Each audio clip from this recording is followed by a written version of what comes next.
Now we're going to talk about penile and testicular disorders. I'm not going to spend an awful lot of time talking about penile disorders. There aren't that many that occur in the dog, and those that do occur are very easily recognized and treated by your veterinarian. But I'll talk about the two that we most commonly see. The first of those is balanoposthitis. And balanoposthitis is inflammation of the surface of the penis and the lining of the prepuce. One of those is balanitis, one of those is posthitis. They always happen together, so we just call it balanoposthitis as a common problem. Oftentimes there's going to be some sort of underlying reason why that developed. So maybe they've got a foreign object up in there. In hunting dogs, that'll often be grass-awns that migrate up into the prepuce. Maybe it'll be underlying allergies, which in dogs are generally going to be skin disease and not respiratory disease as they are in people. And then because there is a normal population of bacteria that live on the surface of the penis and live within the lining of the prepuce, it isn't uncommon for that bacterial population to overgrow in the presence of this sort of inflammation or irritation. Generally, you as the owner are going to see it as the dog having more discharge than you expect coming from their prepuce and licking at themselves a lot. All intact or unneutered male dogs are going to have a certain amount of discharge that sort of hangs at the end of their prepuce. That comes from prostatic fluid that they're secreting, and that's normal. But neutered male dogs will have atrophy of their prostate after they're neuter, and you really shouldn't see that discharge for them. So if you see any discharge, you should probably talk to the veterinarian about that. Usually we can treat for this by looking for whatever the underlying problem is and treating for that, and then doing a culture and treating specifically for whatever bacteria we find there. The other condition we see is paraphimosis, and paraphimosis is defined as inability to retract the penis back into the prepuce. So very often what will happen is that a male dog will go out to urinate, for example. He will extrude his penis to urinate, and then when he comes back in, he can't get it back in. This is something we're generally going to see more in neutered, older male dogs, and I seem to see it more in small breed, kind of excitable dogs, like poodles and things of that nature. Some dogs it will be very bothersome to, other dogs it won't bother them at all. But the penis is not really intended to be outside of the prepuce. It's a mucosal surface. It's supposed to be a moist surface, and when it's exposed, it will start to dry, and then eventually it will become infected from the normal flora that are there. This is what it looks like. It won't be an erect penis. It'll just be that plain little small flaccid penis, but as it's exposed to air over time, it starts to dry, and then it will get infected and start to bother the dog. Very often you can treat this just by lubricating it, and you don't need to use any special magical lubricant. You can use something like KY jelly, although be careful, because if you have to do it repeatedly over time, sometimes that in and of itself will start to bother the surface of the penis.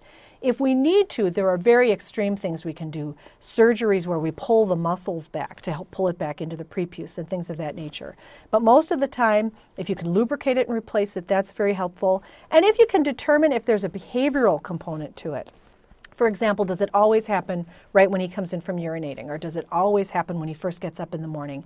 Then you can try to create ways to make sure that there isn't that behavioral pathway to make it happen. Like maybe whenever he comes in from outside, you sit him down and you clean off that area, or he gets a treat, or something that makes him perhaps not lick at his penis or do something else that's promoting that problem developing.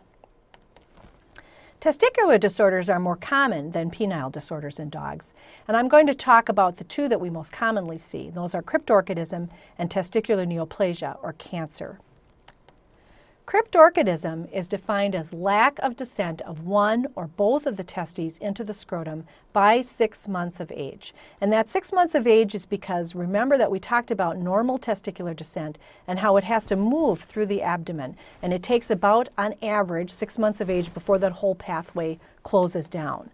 That normal descent came as that gubernaculum, that sort of gelatinous tissue, grew and then shrunk, and that helped pull the testis down through the abdomen and through what's called the inguinal canal, which is sort of a pathway of tissue between the back leg and the body wall through which it passes to get down into the scrotum.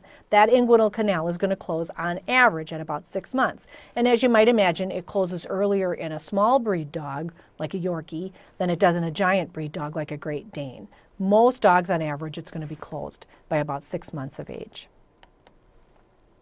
Lots of different things control normal testicular descent. So there are certainly genetic factors, there are hormonal factors, there are environmental factors that make that thing happen. There's physical factors. For example, it's been shown that an epididymis will not descend by itself. The testis has to be there.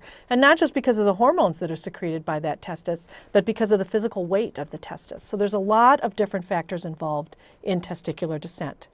As far as we know, as far as the genetic factors go, it's what's called a sex-limited trait, meaning you're only going to see it in males, but actually the genes for it can be carried in the females. And it is probably polygenic, meaning there's probably more than one gene that's involved. Although at this point we truly don't know if that genetic mechanism is the same in all breeds, and it hasn't been defined particularly well in any one breed. It is certainly something we see more commonly in purebred dogs than in crossbred dogs, and you will tend to see it more in the small variant of a given breed. So for example, you will see it in toy poodles, you won't necessarily see it in standard poodles. It can occur on both sides, or it can occur only on one side, unilateral, meaning on one side. And if it is unilateral, oftentimes it is the right side that gets retained up in the abdomen. And that's because if you think about a dog's body, if you think about our bodies, everything is sort of shifted up on the right side. So your right kidney is higher than your left kidney. That means that right testicle was higher than the left testicle. Basically, it had a longer way to go. And so if it's retained, very often it's the right side that will be retained in the abdomen. We worry about those retained testicles, and it isn't because they're making sperm. They can't make sperm. Remember, we talked about how testicles have to hang outside of the body. They have to be at a cooler temperature, and that's for them to be able to make sperm. They will make testosterone no matter where they are, but to make sperm, they have to be descended into the scrotum. For some reason, developing up in the abdomen makes it more likely that that testicle will eventually become neoplastic or cancerous. And we worry about that because it's up in the abdomen. We don't have a way to know that that's happening to it. And also because as it develops cancer and becomes larger and heavier, it will twist on that spermatic cord.